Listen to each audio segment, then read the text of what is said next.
faster than a speeding bullet, more powerful than a locomotive, able to leap tall buildings in a single bound. Who we talking about? We know who it is. You know what it is. You know what we do. It's your boy Afro Tug Nation. Time to get down for the clown. Let's get into the absolute universe. Let's discuss every absolute hero and villain that we know that's coming. And there is a lot to talk about with each of them. Starting with your man Superman. Pull up on me. The number you have dialed is not available at present. Please leave your message after the beep. Yeah, trendsetter, whoa, league of my own, it don't get better. No, read what I wrote, I'm a bestseller. Yeah, reach for my goals, hit it dead center, hit it dead center. Bullseye, hit it the most, there's no misses. Something like fish in a barrel, it's no different. Blindfold on me, I still got the most vision. Trendsetter told them before, but they don't listen. Afro Tug Nation.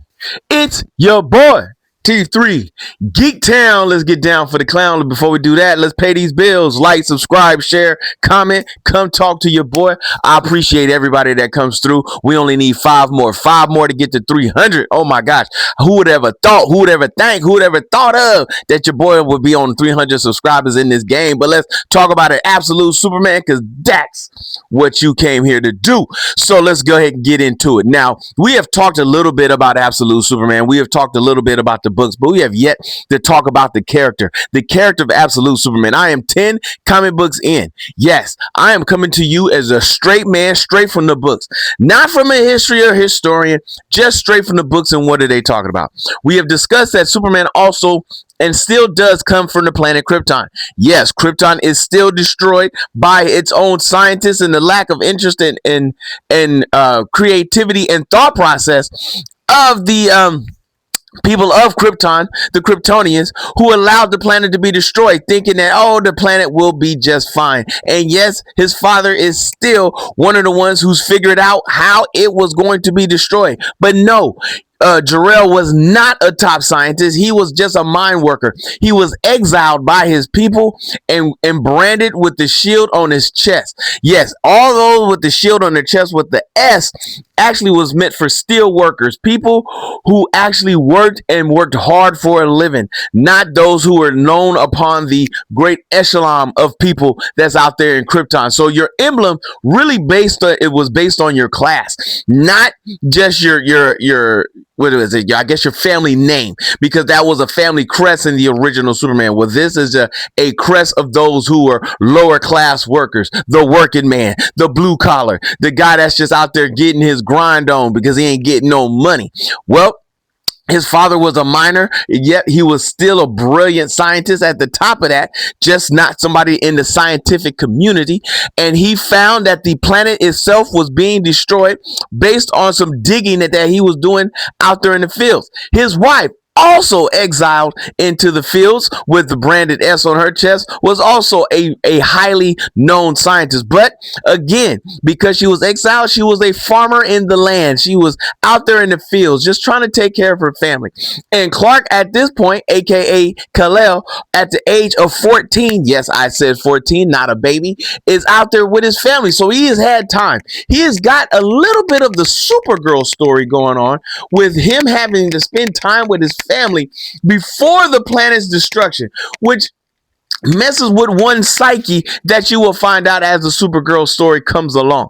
So, and his dad finds out, and he knows what's happening. He was trying to get him and his wife and those that he knew off the planet and everything else, even though the planet, or the scientists said that it was illegal for them to even try to do so.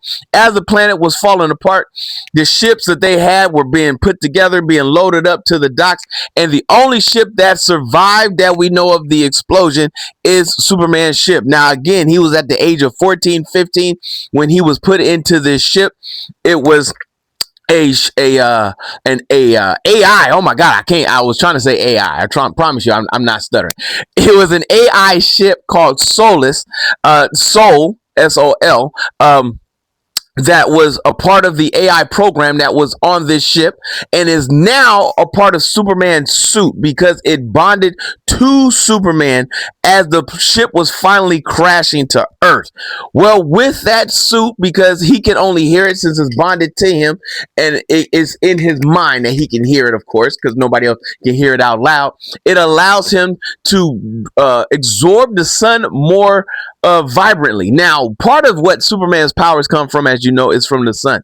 What made him so strong is that he had soaked it up over the course of time as a child to an adult. So he had an exponential amount of solar energy built up in his body.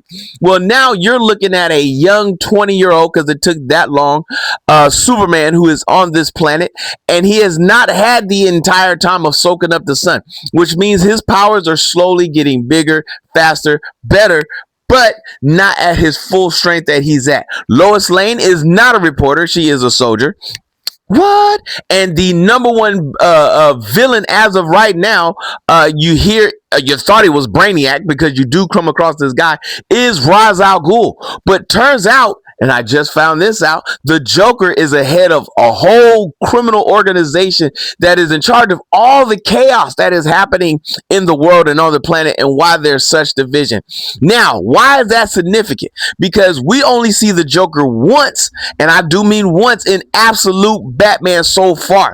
Yes, so we know that he is existing, which also means a crossover with the other absolutes is going to happen. Absolute Flash, Absolute Wonder Woman, Absolute Green Lantern, Absolute Martian Manhunter. Like, all these absolutes is going to go down, and I am here for all of it.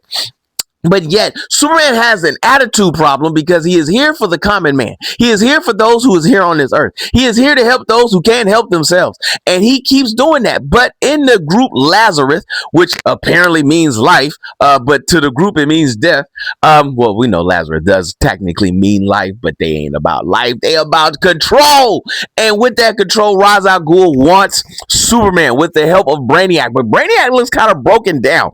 So I'm intrigued on how this goes on. I'm not sure if Brainiac is doing this to make himself look weak as he gets ready to take over Ra's al Ghul's corporation, or he is so weak that Ra's, because of how long he lived, knows how to control Brainiac. That is yet to be discussed and determined on what is happening in this universe right now.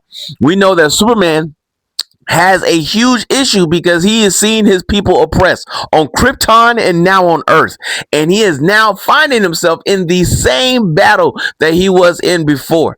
Now, the Kents, they come into play, but they only met him when he was crashed on Earth as a young 20-year-old, knocked out. Now, he almost killed the Kents twice because, one, he didn't speak their language. Two, he just now started having superpowers and I-beams and strength and all that was coming in effect. But once Soul came online, because Soul was also damaged and bonded to Superman's body that gave him his suit, it almost gives off like what you want to say, little robots, little micro bits that's bonded to his skin, that he's out there, animatronics, except it is only there to help him, advise him, and keep him alive. And it does in its sole purpose to keep the last of the Kryptonians, so that he know of, that we know of it as well, alive as well. So that is where the Kents come into play. And I believe they almost killed the Kents looking for Superman because Brainiac knew that ship was coming. Based on what we know about Brainiac, is his story still going to be the same? We do not yet know. We are only 10 comics in, and we have got the next 8 to go continue reading on with this universe. But right now, this is where we are with the absolute Superman. I'm absolutely enjoying this. Now, this comic book did take a couple books to get caught up on, or not to get it revved up, because the storyline was a little confusing at first, but now it's got an ebb and flow. You got Jimmy Olsen, who's a part of the Revolutionary Gang, called the Omegas. Now, why is that relevant? Because that has a lot to do with Darkseid. You have a mother box, and the suit knows about the mother box, but can't quite put a finger on where it knows the mother box from. It just knows it's dangerous. So we know Darkseid is a part of this universe because Darkseid is the reason that the absolute universe even exists. Oh my God, we got so much to talk about. Afro Tuck Nation, it's your boy T3. Conversations all day, every day, any day. Ooh, especially on Sunday. All right, folks, hopefully you'll catch up with me later on TikTok. We are going to be discussing the 3 different trailers that have been dropped for the Marvel Universe. Why are they significant and important, and why is Marvel pushing this so hard with a couple of shows that's dropping for the Marvel Universe? Yes, this first Marvel movie doesn't drop until the end of the year, and the countdown is on and the calendar is here. But we have gotten a trailer for Captain America, Thor, and the X-Men. We have a lot to discuss. What does this mean? What are we looking for? And what is the anticipation? Oh, don't you disappoint your boy. But until then, oh, yeah. But you know what time it is. It's time to ride out and fly out, because you know what you do. If you see your mans in the streets, hit them with the beats. Hit them with a jingle jangle, baby. Jingle jangle. Like, subscribe, share. Let's go.